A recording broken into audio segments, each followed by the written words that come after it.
इस कार्यक्रम को सफल बनाने में उनका भी विशेष योगदान रहा है। जी, आज चंडीगढ़ में एक कार्यक्रम हुआ और उस कार्यक्रम में आप मुख्य भूमिका में हैं, तो आज के कार्यक्रम के बारे में बताएं। आज हम चंडीगढ़ में पहुंचे हैं।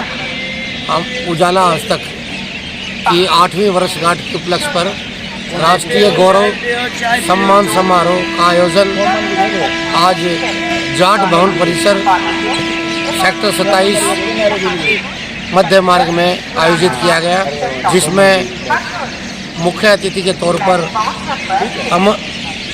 अमरजीत सोलंकी जो कि संयुक्त सचिव हैं माननीय गवर्नर राज्यपाल हरियाणा के, मुख्य अतिथि के रूप में रहे। और कार्यक्रम की अध्यक्षता रंजिता मेहता जो कि हरियाणा सरकार में चेयरमैन है बाल विकास परिषद, तो उन सभी ने आज लगभग 18 राज्यों से पधारे अलग अलग क्षेत्र में निपुण लोगों को, कुछ समाज सेवा के क्षेत्र में, कुछ खेलों के क्षेत्र में व अन्य सांस्कृतिक गतिविधियों में अभूतपूर्व कार्य करने के लिए सम्मानित किया। उजाला आज तक का ये 8वां वार्षिकोत्सव था, जिसमें रमेश देहराज ने अपने अथक मेहनत से इस अखबार को अपने लेवल पे बहुत आगे बढ़ाने का प्रयास किया है। और हम आशा रखते हैं ऐसे आयोजनों का, अब जैसा कि उन्होंने बताया है कि अगला जो इसका सम्मेलन है 9वां, वो महाराष्ट्र में होगा, जिसका महाराष्ट्र मुंबई में होगा, जिसका और भी अधिक भव्य आयोजन होगा और धीरे धीरे इसको पूरे भारतवर्ष में इस को हम फैलाएंगे, ये उनका मानना है। तो मैं आभार व्यक्त करता हूँ मीडिया बंधुओं का, जिन्होंने, मैं भी इस कार्यक्रम का हिस्सा रहा जेपी गौड़ रक्तदाता प्रेरक के तौर पर, और आभारी हूँ। और ऐसे ही हम समाज सेवा में और अच्छा कार्य करेंगे, जिससे कि ज़्यादा से ज़्यादा हम समाज के काम आ सकें। Thank you. नाम दूंगी कि वो खुद ही नाप लेते हैं बुलंदी आसमानों की, परिंदों को तालीम नहीं दी जाती उड़ानों की, महकना और महकाना काम है खुशबू का, खुशबू मोहताज नहीं होती कदरदानों की।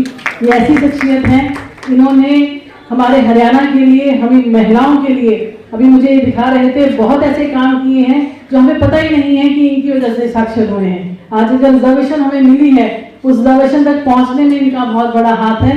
और धन्यवाद करना चाहती हूँ मोदी जी का, जिन्होंने हम महिलाओं के लिए। तो ये बड़ी बात है और मैं डॉक्टर देहराज का बहुत आभारी हूँ। श्री जय भगवान लखवाल जी का भी करीब महीना पहले इन्होंने ये तैयारी शुरू कर दी थी, उस दिन से लेकर आज तक ये लगातार चलते रहे और घर घर का भी निमंत्रण दिया है, ये नहीं है कि फोन पे। और जैसा इन्होंने बताया कि 18 प्रदेशों से यहाँ जो है उनमें शिक्षा का अंधेरा है, उसमें आर्थिक अंधेरा है, उनके साथ अन्याय होता है, उनकी बहन बेटियों के साथ, समाज के अंदर बच्चों के साथ इनजस्टिस होता है, वो कोई अपनी बात आगे तक न्याय तक पहुंचा नहीं पाते हैं, उस इंस्टीट्यूशंस तक नहीं पहुंचाते हैं। आपके कंधों पर वो जिम्मेदारी है, आप उनकी आवाज बनकर के उजाला अखबार तक, भारत सरकार तक, हरियाणा सरकार तक, आप उन तक आवाज पहुंचाएं। आपको वो टॉप गिनर का काम करना है, इमेंसिपेटर का काम करना है। मैं ज्यादा लंबी बात नहीं करूंगा।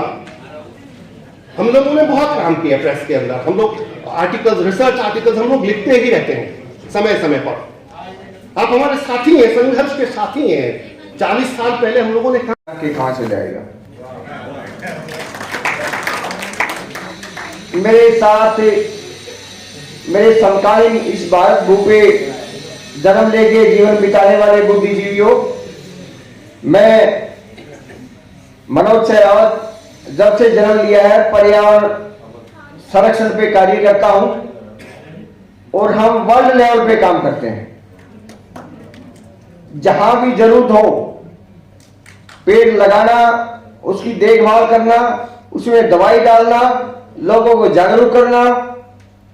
आज तक हमने पूरे भारतवर्ष में लाखों पेड़ों को जमीन पे सौंपा है उनमें से करीब 80,000 पेड़ आपको ऑक्सीजन दे रहे हैं। मेरी आपसे प्रार्थना है, चाहे ब्यूरोक्रेसी हो, चाहे पॉलिटिक्स हो, एजुकेशन हो, रिलीजन हो, सबको अगर पर्यावरण से नहीं जोड़ा जाएगा तो मेरे भारत को नहीं पूरे वर्ल्ड को खतरा है। अभी हमारी जो वर्तमान सरकार है वो भारत विकसित यात्रा चला रही है, 2047 तक विकसित करेगी।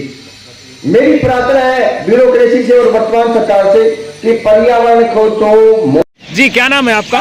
कमलेश राणा। हाँ कमलेश जी, आज आप एक प्रोग्राम में पहुंचे हैं और वहाँ पर आपको सम्मानित किया गया और अभी आप तो कैसा लग रहा है आपको?